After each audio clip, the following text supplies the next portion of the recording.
Hi all welcome to ആരം with C R Alex. അങ്ങനെ ഒരുപാട് നാളത്തെ എൻ്റെ ആഗ്രഹങ്ങൾക്ക് ശേഷം ഒരുപാട് തടസ്സങ്ങളൊക്കെ ഫേസ് ചെയ്യേണ്ടി വന്നു.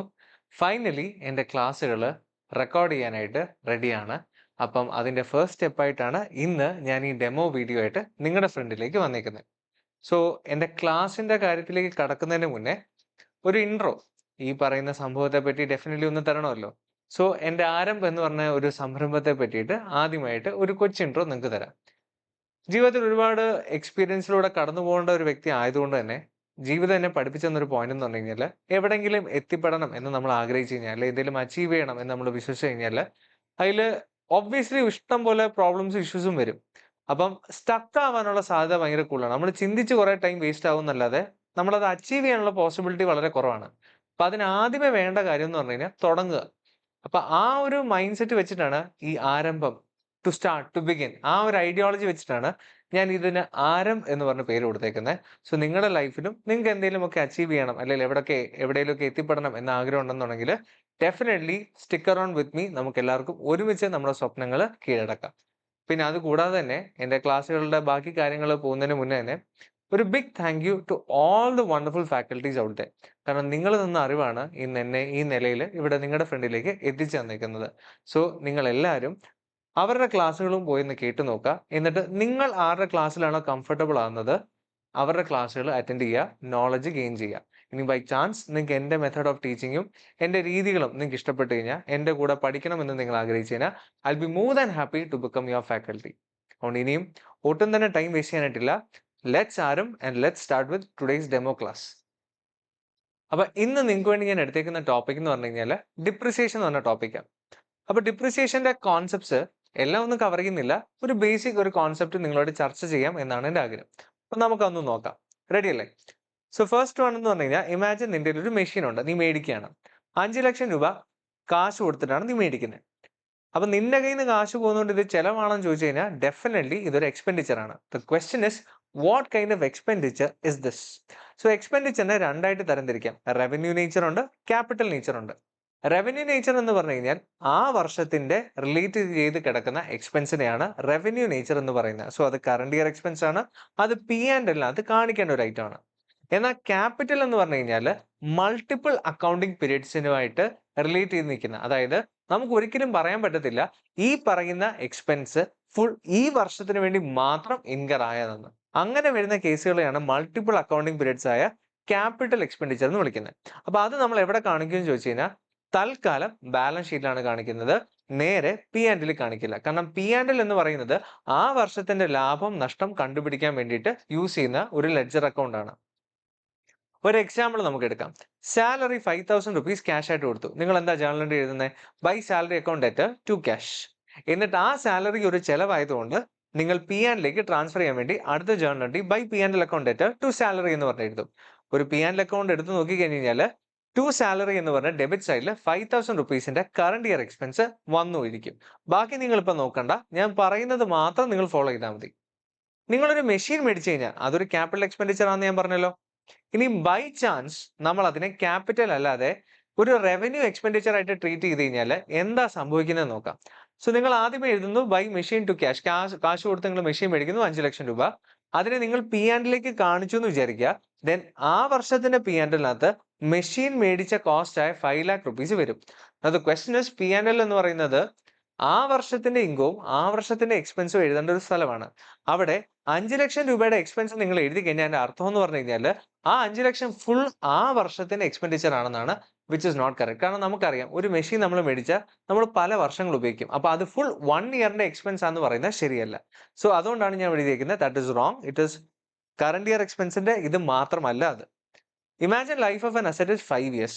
അങ്ങനെയാണെന്നുണ്ടെങ്കിൽ ഓരോ വർഷവും എത്രയാണോ ചെലവ് അതല്ലേ ആ വർഷത്തിന് പി എൻ കാണിക്കേണ്ടത്. അങ്ങനെയാണെന്നുള്ളത് നമ്മൾ എങ്ങനെ കണ്ടുപിടിക്കുന്നത്? 5 lakh rupees divided by 5 years which is 1 lakh rupees. അപ്പൊ ഓരോ വർഷവും നമ്മുടെ പി ആൻഡ് എല്ലിനകത്ത് കാണിക്കേണ്ട ചെലവാണ് 1 lakh rupees. ഈ ചെലവിനെ വിളിക്കുന്ന പേരാണ് actually depreciation. It is the expense to be allocated for each year. അപ്പൊ നമ്മൾ അതിന്റെ ജേർണൽ എൻട്രീസ് കറക്റ്റ് ആയിട്ട് എങ്ങനെ എഴുതും ചോദിച്ചു കഴിഞ്ഞാൽ നമ്മൾ ആദ്യത്തെ journal entry again same by machine to cash ആണ്. അടുത്തത് ഡിപ്രിസിയേഷൻ എന്നാണ് നമ്മൾ ഹെഡിങ് കൊടുക്കുന്നത്. So by depreciation account to machine എന്ന് പറഞ്ഞിട്ട് നമ്മൾ നമ്മുടെ മെഷീനകത്ത് നിന്ന് ആ 1,00,000 റുപ്പീസിന്റെ എക്സ്പെൻഡിച്ചർ എടുത്ത് മാറ്റിയിട്ട് അത് ഡിപ്രിസിയേഷൻ എന്ന് പറഞ്ഞ ലെജറിൽ കാണിക്കുകയും ആ ഡിപ്രിസിയേഷന്റെ ലെജറിന്റെ ബാലൻസിനെ നമ്മൾ അവിടുന്ന് എടുത്ത് മാറ്റിയിട്ട് പി ആൻഡ് എൽ കാണിക്കുകയാണ് ചെയ്യുന്നത്. അപ്പൊ നമ്മുടെ പി ആൻഡ് എൽ എടുത്ത് നോക്കി കഴിഞ്ഞാൽ ടു ഡിപ്രിസിയേഷൻ എന്ന് പറഞ്ഞ 1,00,000 വരികയും ബാലൻസ് ഷീറ്റിനകത്ത് മെഷീൻ 5,00,000 വന്നിട്ട് അതിൽ ഡിപ്രിസിയേഷൻ നമ്മൾ ഈ ജേർണൽ എൻട്രി ഇട്ട് കുറച്ചത് കൊണ്ട് നമുക്ക് ബാലൻസ് 4,00,000 വരികയും ചെയ്യും.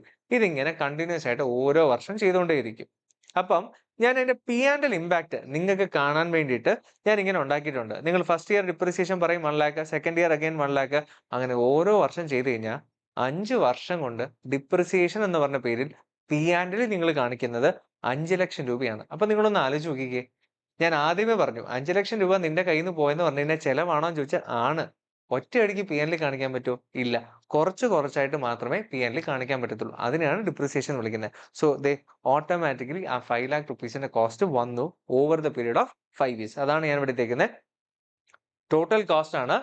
ആൻഡ് അത് വന്നെന്ന് പറഞ്ഞു കഴിഞ്ഞാൽ over the useful life of the asset ആണ്.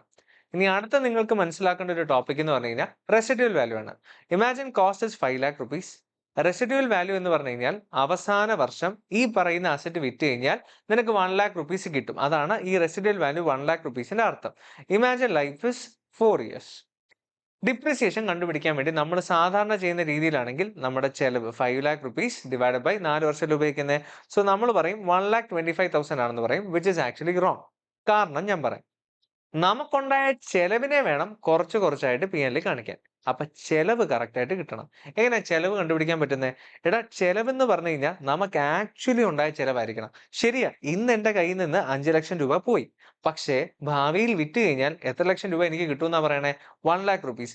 അങ്ങനെയാണെന്നുണ്ടെങ്കിൽ എന്റെ ചെലവെന്ന് പറയുന്നത് എത്രയാടാ? 5,00,000 നിന്ന് 1,00,000 തിരിച്ചു കിട്ടിയതുകൊണ്ട് എന്റെ ചെലവ് 4,00,000 രൂപയാണ്. So 4,00,000 rupees divide by 4 years ചെയ്ത് കഴിഞ്ഞാൽ ഓരോ വർഷവും കാണിക്കേണ്ട എക്സ്പെൻസ് 1,00,000 റുപ്പീസ് ആയിരിക്കും. I hope the point is clear. ഇനി അടുത്തത് നമുക്ക് പഠിക്കാനായിട്ടുള്ളത് എന്താന്ന് വെച്ച് കഴിഞ്ഞാൽ, ഒരു അസറ്റിന്റെ വിൽപ്പന നടന്നു കഴിഞ്ഞാൽ എന്താണ് അതിന്റെ കോൺസെപ്റ്റ്, അത് നിങ്ങൾ പഠിച്ചിരിക്കണം.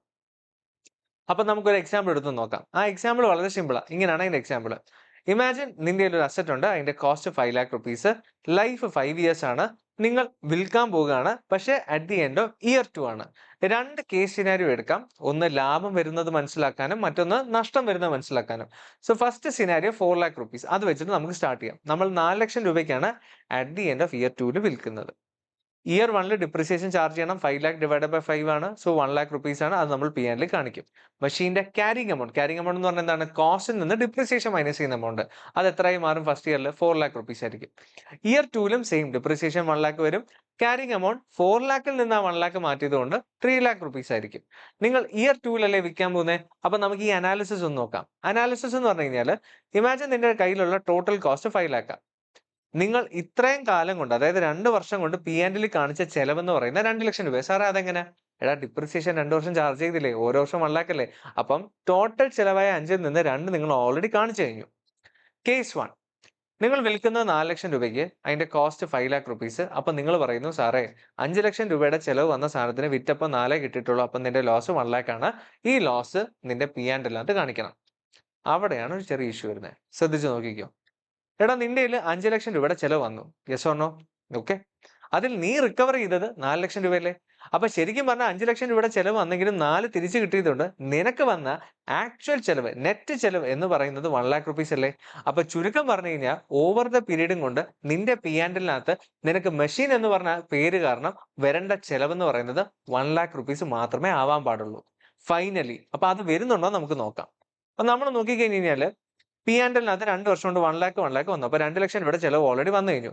പക്ഷെ നമ്മൾ പറഞ്ഞത് 1,00,000 റുപ്പീസിന്റെ ചെലവേ എല്ലാം കൂടെ ഫൈനൽ ഇമ്പാക്ട് ആയിട്ട് വരാൻ പാടുള്ളൂ.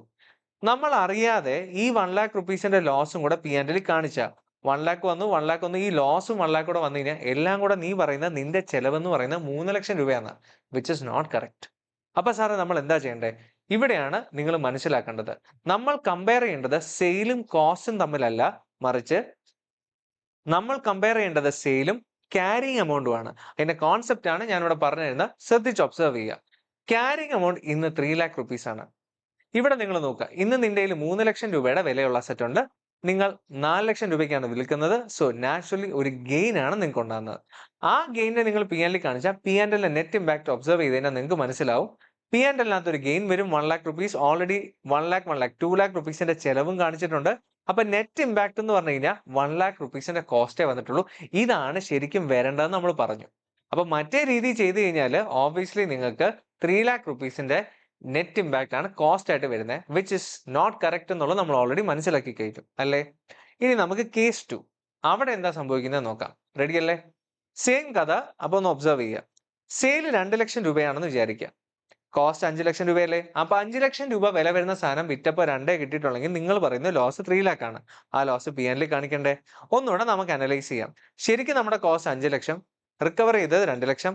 അപ്പൊ ശരിക്കും പറഞ്ഞാൽ നമുക്ക് ഉണ്ടായ ചെലവ് 3 ലക്ഷം. അപ്പൊ P&L വഴി പല പേര് കൊണ്ട് എങ്ങനെ വന്നാലും ശരി, അൾട്ടിമേറ്റ്ലി 3 ലക്ഷം രൂപയുടെ ഇമ്പാക്റ്റേ വരാൻ പാടുള്ളൂ.